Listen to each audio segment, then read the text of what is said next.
बिस्मिल्लाहिर्रहमानिर्रहीम।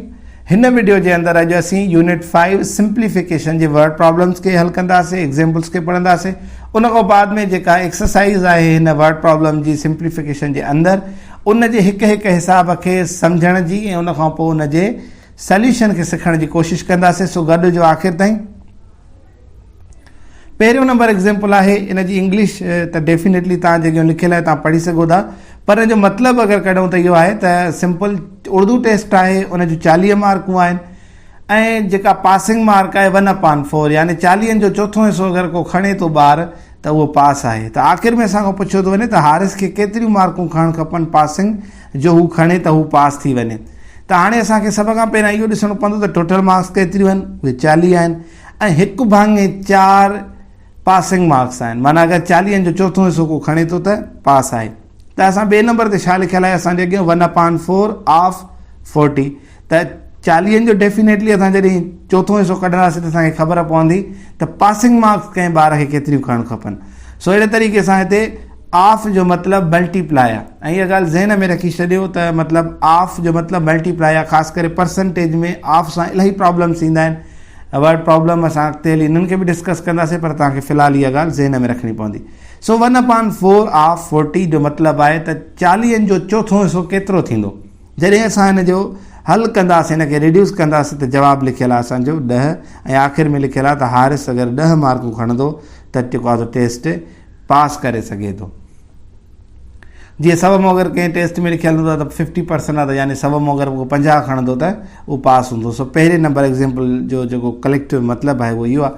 ॿिए नंबर ते आहे त इंग्लिश डेफिनेटली तव्हांजे साम्हूं आहे, मां सिर्फ़ु हुनजो मतिलबु ऐं हुनजे सोल्यूशन ते ॻाल्हाईंदुसि।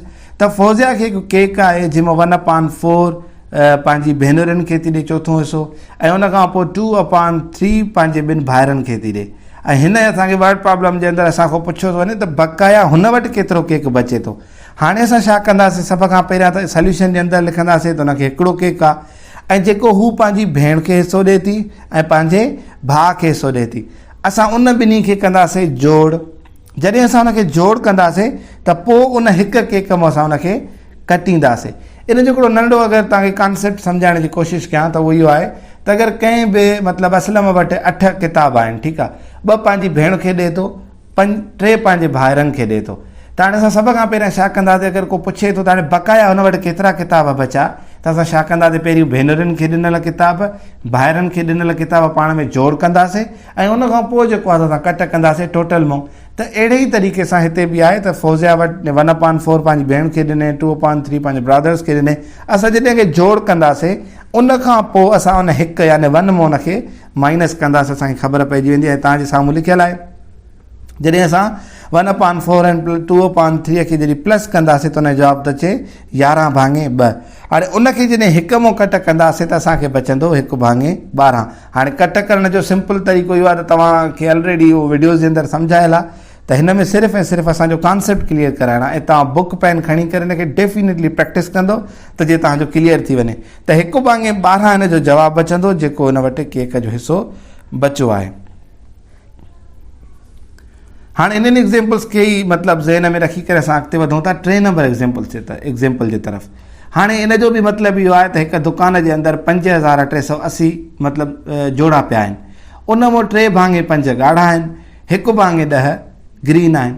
हाणे असांखे छा करिणो आहे, डेफिनेटली जेको पहिरें एग्जाम्पल में असां ऑफ ज़हन में रखियो हुआसीं त उनखे ज़हन में रखंदासीं ऐं पोइ थो पुछे त अगरि ॻाढ़ा जोड़ा 3/5 आहिनि, सावा जोड़ा 1/10 आहिनि, ॿुधायो त अच्छा बक़ाया जेके बचनि था उन दुकान जे अंदरि उहे आहिनि मल्टी कलर्स जा जोड़ा। त ॿुधायो त मल्टी कलर्स जो अंगु केतिरो आहे। सभ खां पहिरियों त असांखे इहा ख़बर पवणु खपे त ॻाढ़ा केतिरा आहिनि, सावा केतिरा आहिनि ऐं जॾहिं असां उहे टोटल मां कट कंदासीं ख़बर पवण खां पोइ त डेफिनेटली असांखे ख़बर पवंदी त ॿिया मल्टी कलर्स जा हुया। त अहिड़े तरीक़े सां असां पहिरियों 5/3 खे मल्टीप्लाई कंदासीं टोटल नंबर सां त असांखे जवाबु मिली वेंदो जंहिंमहिल असां रिड्यूस वग़ैरह कंदासीं। उन खां पोइ ग्रीन खे असां 1/10 खे जॾहिं रिड्यूस कंदासीं उन हिकु फिगर सां जेका टोटल आहे ऐं त अहिड़े तरीक़े सां असां जॾहिं असां मतिलबु मल्टीप्लाई कंदासीं त असांखे अंगु मिली वेंदो। हिते थोरो को मिस्टेक थिए या बुक वारनि खां हिते उहो टोटल नंबर ईंदो जेको 5380 आहे। हाणे जॾहिं असां हिन ॿिन्ही जो ऑफ मालूम करे आयासीं त असां छा कंदासीं, हिन ॿिन्ही खे जोड़ कंदासीं। इन ॿिन्ही खे जोड़ कयूं था त जवाबु छा थो अचे 3766 हाणे 3766 इहे ॻाढ़ा ऐं सावा जोड़ा आहिनि। हाणे जॾहिं टोटल नंबर मां असां हिन खे कट कंदासीं त असांखे ख़बर पवंदी त बक़ाया जोड़ा केतिरा बचा ऐं उहे जेके जोड़ा बचंदा उहे कहिड़ा हूंदा, उहे मल्टी कलर्स जा हूंदा। सो 3 नंबर एग्ज़ाम्पल खे असां हिन तरीक़े सां क्लियर कंदासीं, हल बि कंदो पंहिंजी कापीअ ते। चोथों नंबर एग्ज़ाम्पल आहे, अगरि विच में मां तव्हांखे हिकिड़ी मतिलबु ॿुधायां त जेको असां लास्ट टाइम वर्ड प्रॉब्लम ते हिकिड़ो वीडियो ठाहियो हुअसीं, उन वर्ड प्रॉब्लम जे वीडियो जे अंदरि असां जेको आहे सो हिकिड़ी इन खे डिस्कस कयो हुअसीं मल्टीप्लाई खे, एडिशन खे, त हिन जो बुनियादी कॉन्सेप्ट छा आहे। त हिन जे अंदरि चोथे नंबर एग्ज़ाम्पल जे अंदरि बि कुझु अहिड़े ई तरीक़े सां मतिलबु आहे। त हिन जो कुझु ईअं आहे त नजीब जो पीउ आहे, मार्केट मां कुझु शयूं ख़रीद करे थो।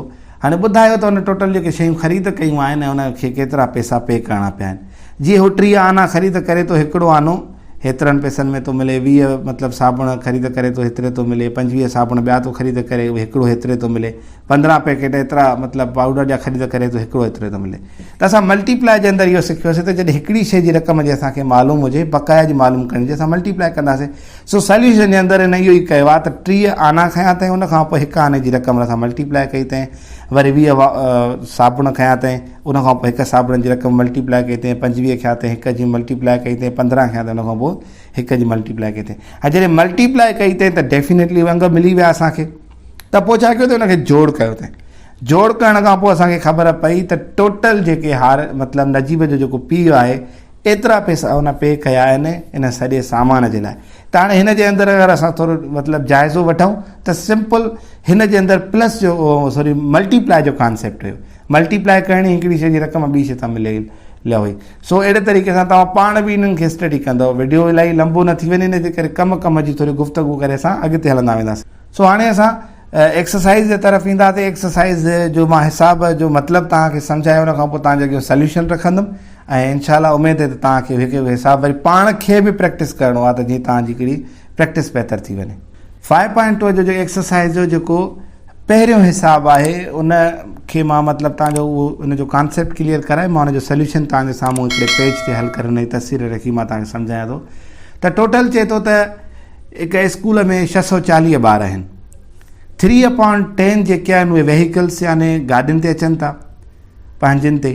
5/8 जेके आहिनि उहे पब्लिक ट्रांसपोर्ट ते अचनि था। बक़ाया जेके ॿार बचनि था उहे पंधु ईंदा आहिनि। हाणे असांखे ॿुधायो त पंधु केतिरा ॿार ईंदा आहिनि। त असांखे ख़बर आहे त असां छा कंदासीं, जीअं हिते लिखियलु आहे त टोटल ॿार 640 आहिनि। वेहीकल्स ते 3/10 था अचनि, पब्लिक ते 5/8 था अचनि, त फुट ते केतिरा था अचनि। त सभ खां पहिरियां वेहीकल खे मालूम करिणो आहे। उहो कीअं त 3/10 खे मल्टीप्लाई कंदासीं जॾहिं टोटल नंबर सां त असांखे जवाबु मिली वेंदो 192। एतिरा ॿार जेको आहे सो असांजा अचनि था हुन ते वेहीकल्स ते। पीटी यानी पब्लिक ट्रांसपोर्ट ते असां साॻे ई तरीक़े सां ऑफ कढंदासीं हुनजो 5/8 ऑफ। टोटल नंबर त असांखे ख़बर पइजी वेंदी त उहे 400 था अचनि। जॾहिं असां हिन ॿिन्ही खे जोड़ कंदासीं त 592 ॿार पंहिंजनि गाॾियुनि ऐं पब्लिक ट्रांसपोर्ट ते अचनि था। त बक़ाया हाणे डेफिनेटली असां जॾहिं टोटल नंबर मां 592 कट कंदासीं असांखे ख़बर पइजी वेंदी त केतिरा ॿार पंधु था अचनि। 48 ॿार पंधु अचनि था। सो अहिड़े तरीक़े सां तव्हां बि प्रैक्टिस करे इन्हनि खे वधीक पंहिंजे कॉपी ते हल करे सघो था। तव्हां सभिनी खे गुज़ारिश आहे त असांजे यूट्यूब चैनल अलिशबा एंड सुनहरा खे ज़रूरु सब्सक्राइब कंदव, जंहिंजे अंदरि असीं मुख़्तलिफ़ मैथ्स जूं ट्रिक्स टीचर्स जे हेल्प सां ऐं उनखां पोइ साइंस ते रिसर्च बेस्ड जेको वीडियोज़ हूंदा बायोलॉजी, फिज़िक्स, केमिस्ट्री ते सली सिंधी ज़बान में एनिमेटिक वीडियो जे अंदरि असीं जेको आहे उन ते वीडियोज़ अपलोड कंदासीं। हमेशह तव्हांजी भरपूर इख़लाक़ी सपोर्ट रही आहे। उमेद आहे त यकीनन तव्हां लाइक बि कंदव वीडियोज़ खे ऐं सब्सक्राइब बि कंदव त जीअं इन प्रोजेक्ट खे असीं कामयाबु बणाए सघूं। ॿियो नंबर एग्ज़ाम्पल डेफिनेटली तव्हांजे अॻियां आहे। तव्हां वटि बुक्स बि हूंदा, तव्हां हुन ते स्टडी कंदो इंग्लिश में। तव्हांखे सिर्फ़ु मतिलबु हुन खां सोल्यूशन हुन जी तरफ़ ईंदासीं। त हिकु बॉक्स जे अंदरि 140 टोटल ऑरेंजिस आहिनि, जंहिंमां 3/7 खपायूं थियूं वञनि। हिकु भाङे 14 यानी 1/14 गॉट स्पॉइल्ड, मतिलबु उहे ख़राबु थी थियूं वञनि। उते ॿुधायो त केतिरियूं नारंगियूं उन बॉक्स जे अंदरि बचियूं आहिनि। साॻे ई तरीक़े सां हीअं कुझु असांजो हल हूंदो। टोटल ऑरेंजिस लिखंदासीं 140, खपायूं से केतिरियूं, उहो ई पहिरें एग्ज़ाम्पल वारो कॉन्सेप्ट अचे थो ऑफ वारो।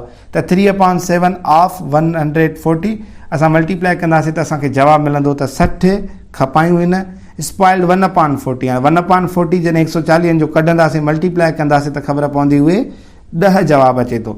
त अहिड़ी तरीक़े सां असां जॾहिं इन्हनि खे टोटल कंदासीं त इहे जवाबु ईंदो 70। हाणे जॾहिं 70 माना टोटल माना इन मां खपाइजी बि वियूं कुझु ख़राब बि थियूं त उहे टोटल 70 थियूं त असां छा कंदासीं टोटल नंबर मां उहे 70 नारंगियूं माइनस कंदासीं असांखे जवाबु मिलंदो 70। त हाणे टोटल जेके पोइ ते नारंगियूं बचियूं उहे 70 आहिनि। तव्हां पाण बि हिनखे वधीक प्रैक्टिस में आणे सघो था। सो असां ईंदासीं नेक्स्ट एग्ज़ाम्पल ते। 3 नंबर एग्ज़ाम्पल जो मतिलबु आहे त हिकु क्राउड क्रिकेट मैच ॾिसण लाइ गॾु थिए थो।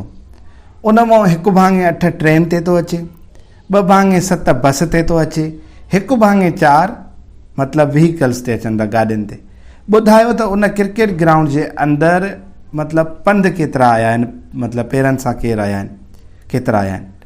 सो असां सिंपल अॻ में बि अहिड़ा एग्ज़ाम्पल टच करे आयासीं त असां उनखे कीअं हल कंदासीं। सभ खां पहिरियों त असां छा कंदासीं उन सॼे क्राउड खे मतिलबु प्लस कंदासीं जेके मतिलबु ट्रेन ते आया, बस ते आया, व्हीकल्स ते आया। छो त जेसिताईं टोटल असांखे ख़बर पए त इहे गाॾियुनि ते कहिड़ा आहिनि इनखे साइड करे असां मतिलबु प्लस कंदासीं। तव्हां ट्रेडिशनली हिनखे जेको आहे LCM वग़ैरह कढी प्लस कंदो त 37/56 जवाबु ईंदो। ऐं उन खां पोइ आहे त टेक क्राउड 1 माना असां जेको क्राउड आहे उन में असां होल नंबर 1 करे खणंदासीं। जीअं असांखे केक जो एग्ज़ाम्पल पहिरियों पढ़ी आयासीं।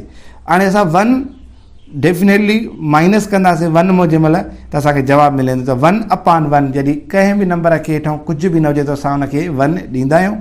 अहिड़े तरीक़े सां मतिलबु उन 1/1 यानी 1 मां जंहिं महिल हुन टोटल ट्रेन ते, बस ते ऐं गाॾियुनि ते ईंदड़ माण्हुनि खे माइनस कंदव उन मां त असांखे जवाबु मिलंदो 19/56। तव्हां आंसर के मां बि चेक कंदव डेफिनेटली जवाबु इहा। पर हिन जो तरीक़ो ईअं आहे तव्हां माशाल्लाह इलाही मतिलबु तव्हां जॾहिं प्रैक्टिस कंदा ईंदव सम्झण जी कोशिशि कंदो त तव्हां पाण बि हिनखे हल करे वधीक क्लियर करे सघो था।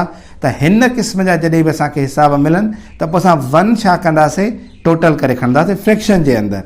सो असां हिनखे इन तरीक़े सां हल करे हलूं था नेक्स्ट एग्ज़ाम्पल ते। चोथों नंबर एग्ज़ाम्पल आहे त मारिया वटि 58,000 आहिनि।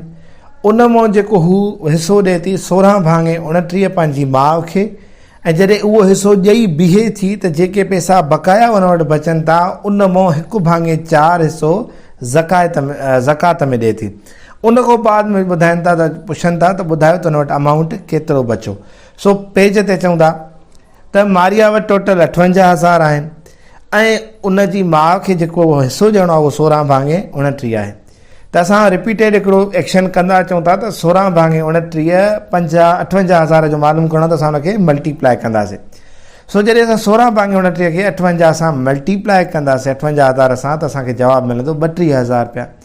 हाणे जॾहिं असां टोटल पैसनि मां 32,000 मतिलबु जेके माउ खे ॾियणा अथसि उहे कढंदासीं, पोइ बचंदा 26,000। ज़कात जेका ॾिए थी उहा रिमेनिंग पैसनि मां ॾिए थी। इहो असांखे ज़हन में रखिणो आहे त असांखे डायरेक्ट 58,000 मां 1/4 नाहे कढणो। पंहिंजी माउ खे पहिरियों हिसो ॾिए थी उन खां बाद में 1/4 यानी ज़कात जो जेको आहे हिसो कढे थी। जॾहिं असां 1/4 खे मल्टीप्लाई कयूं था रिमेनिंग अमाउंट यानी 26,000 सां त जेका ज़कात हुनखे ॾियणी आहे उहा 6,500 आहे। हाणे टोटल अमाउंट जेको बचियो हुन वटि 26,000 मां जंहिं महिल असां 6,500 रुपया कट कंदासीं त असांखे बचंदा 19,500 ऐं यकीनन हिन जो इहो ई जवाबु आहे। 5 नंबर एग्ज़ाम्पल जो जेको मक़सदु आहे उहो आहे त आमिर टोमेटोज़ जा जेके प्लांट्स आहिनि उहे 425 तो मतिलबु पोखे, ठीकु आहे। त कुझु ॾींहंनि खां पोइ 25 ॿूटा मरी था वञनि। हाणे ॿुधायो त हिन जो फ्रैक्शन केतिरो बचंदो या केतिरा मतिलबु पोइ हिते बचनि था जेके हुननि सर्वाइव्ड करे सघिया पोइ हिते फ्रैक्शन जी फॉर्म में असांखे ॿुधाइणा आहिनि। जीअं हिते मां एग्ज़ाम्पल खणी आयो आहियां पेज जे अंदरि त आमिर टोटल जेको आहे 425 ॿूटा मतिलबु प्लांट कया, 25 हुन में मरी विया। असां छा कंदासीं पहिरियों त टोटल नंबर मां इहे मरियल ॿूटा कढंदासीं त असांखे 400 वांगुरु बचे थो। हाणे हिनखे फ्रैक्शन में कीअं आणिणो आहे असां पहिरियों ई हाणे पूरे जे अंदरि सिखी आहियूं त हेठियों नंबर टोटल हूंदो आहे, मथियों तव्हांजो हूंदो आहे रिमेनिंग। छो त तव्हांखे फ्रैक्शन कढणो आहे न त सर्वाइव केतिरा करे सघिया त 400 सर्वाइव करे सघिया त जेके सर्वाइव हुआ उहे मथां 400 ऐं जेके टोटल आहिनि उहे हेतिरो हेठों रखंदासीं। जॾहिं असां हिनखे रिड्यूस कंदासीं त 16/17 जवाबु ईंदो। सो अहिड़े तरीक़े सां असांखे ख़बर पई त 16/17 ॿूटा सर्वाइव करे सघिया, उन मां 25 डाइट करे विया ऐं अहिड़े तरीक़े सां असां उनखे फ्रैक्शन जी फॉर्म ॾींदासीं। उन खां बाद में 6 नंबर एग्ज़ाम्पल आहे, उनजो मतिलबु आहे त एजाज़ 2/5 पंहिंजी मिल्कियत जा पंहिंजे धीउ खे थो ॾे हिसा, 1/7 हिसो मतिलबु पंहिंजे पुट खे थो ॾे, बक़ाया जेको बचेसि थो उहो पंहिंजी घरवारीअ खे थो ॾे। ॿुधायो त घरवारीअ खे केतिरो फ्रैक्शन ईंदो। पोइ हुनजो सॉल्यूशन कुझु हिन तरीक़े सां मूं पेज ते लिखियो आहे त पंहिंजी धीउ खे 2/5 ॾे थो हिसो, पुट खे 1/7 ॾे थो। सभ खां पहिरियां त असां हिनखे प्लस कंदासीं त असां वटि मतिलबु आहे टोटल ॾे हुननि खे केतिरो, बक़ाया असांखे केतिरो बचंदो। प्लस करण खां पोइ असांखे थो मिले 19/35। हाणे 19/35 खे त छा कंदासीं, 1 मां माइनस कंदासीं, छो त हिते एजाज़ जी जिते रक़म गुम आहे त असां छा था कयूं, 1 उते मतिलबु फ्रैक्शन जे अंदरि खणूं था, उन मां असां उहो माइनस कयूं था। त 1/1 मां माइनस कंदासीं साॻे तरीक़े सां त असांखे मिलंदो 16/35। त जेका हुनजी 1 यानी होल जेका हिकु मिल्कियत हुई उन मां ही हिसा कढण खां पोइ 16/35 हू पंहिंजे घरवारीअ खे ॾिए थो। माना 1/1 मां जॾहिं तव्हां माइनस कंदव 19/35। आंसर कंहिं में बि जवाबु इहो आहे, तव्हां पाण बि प्रैक्टिस कंदव। ऐं हिते सिर्फ़ु ऐं सिर्फ़ु मुंहिंजो मक़सदु इहो आहे त उनखे पढ़ी करे उनखे हिकिड़ो दफ़ो तव्हांजे अखियुनि अॻियां गुज़ारिजे त जीअं तव्हांखे आईंदा अचे त तव्हां उनखे पाण बहितर तरीक़े सां हल करे सघो। उन खां बाद में 7 नंबर एग्ज़ाम्पल आहे त मतिलबु अदील खे जेके टोटल मीटर्स आहिनि कपिड़नि जा 126.50, उन मां हीउ जेको इस्तेमालु करे थो 5.80, पंहिंजे भाउ खे जेको ॾिए थो 11.50। त चवनि था फ्रैक्शन में ॿुधायो त अदील वटि केतिरा बाक़ी मतिलबु कपिड़ो बचे थो। सभ खां पहिरियां असां छा कंदासीं त उन जो पंहिंजो इस्तेमालु थियल कपिड़ो ऐं पंहिंजे भाउ खे ॾिनल कपिड़ो जोड़ कंदासीं। जोड़ करण खां बाद में असांखे ख़बर आहे त हाणे जॾहिं टोटल मां उहो इस्तेमालु थी विया त असां हुनखे कटींदासीं त असांखे जेको आहे सो मिलंदो 9.20 जवाबु। हाणे एतिरो कपिड़ो हुन वटि बचियो आहे। हाणे असांखे छा करिणो आहे, जॾहिं हिनखे फ्रैक्शन में करिणो आहे त असां छा कंदासीं, हेठो रखंदासीं टोटल नंबर त केतिरा मीटर हुयो, उन्हनि मां इस्तेमालु थियल, त पोइ असांखे जेको आहे सो हुनजो फ्रैक्शन मिली वेंदो त टोटल मां हिन हेतिरा जेको आहे सो मतिलबु रेशो हुन जा हेतिरा जेको आहे सो अंग हुन मीटर्स इस्तेमालु कया। सो अगरि डेसिमल फ्रैक्शन सां थोरो प्रॉब्लम आहे त यकीनन डेसिमल फ्रैक्शन जी वीडियो ॾिसण खां पोइ इहो मसइलो बि हल थी वेंदो। उन खां पोइ 8 नंबर एग्ज़ाम्पल आहे त अनम जी फैमिली मतिलबु 5 पैकेट ऑयल जा ख़रीद करे थी, पर उनखे हिकिड़ो पैकेट 121.80 में मिले थो। 3 बैग जेको आहे सो चांवरनि जा ख़रीद करे थी, उनखे हिकिड़ो बैग 235.50 में मिले थो। 40 किलो अटो ख़रीद करे थी, जंहिंमां उनखे हिकिड़ो किलो 42.70 ते मिले थो। ॿुधायो त टोटल हुन रक़म केतिरी ॾिनी।